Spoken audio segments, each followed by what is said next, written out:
Nicole, and I'm going to be talking to you today about my dissertation. Diversity surrounds us, not just in how we look, but in how we sound. Likely the first thing you noticed about me is my southern accent. And maybe you're a little worried about my ability to give you a good, smart presentation. Why? Have you seen the dumb southerner on television? How about the angry black man? That's what my dissertation is about. I'm a media researcher and I'm looking at depictions of accent in children's television shows. More specifically, I'm trying to answer two questions. One, do children's television shows depict characters who have a southern accent like me, or African American vernacular English, AAVE accents? Two, if they are depicted, how are they depicted? In order to try to answer these two questions, my poor coder husband and me had to spend a long time reading about and listening to different accents to become good at identifying them. We then watched 100 children's television shows from Disney, Netflix, and Paramount Plus.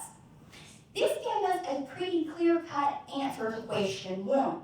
Based on Census Bureau data and linguistics research, we would anticipate that roughly 30% of characters would have a southern accent, and about 14% of characters would have an AAVE accent. But instead, we found that only 4% of characters had a southern accent, and less than 3% used an AAVE accent.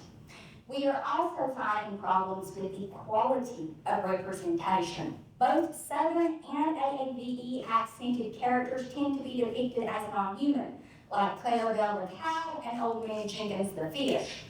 Southern characters also tend to be depicted as poor, uncultured, and low class, like Cricket the wild goat rider on the bottom.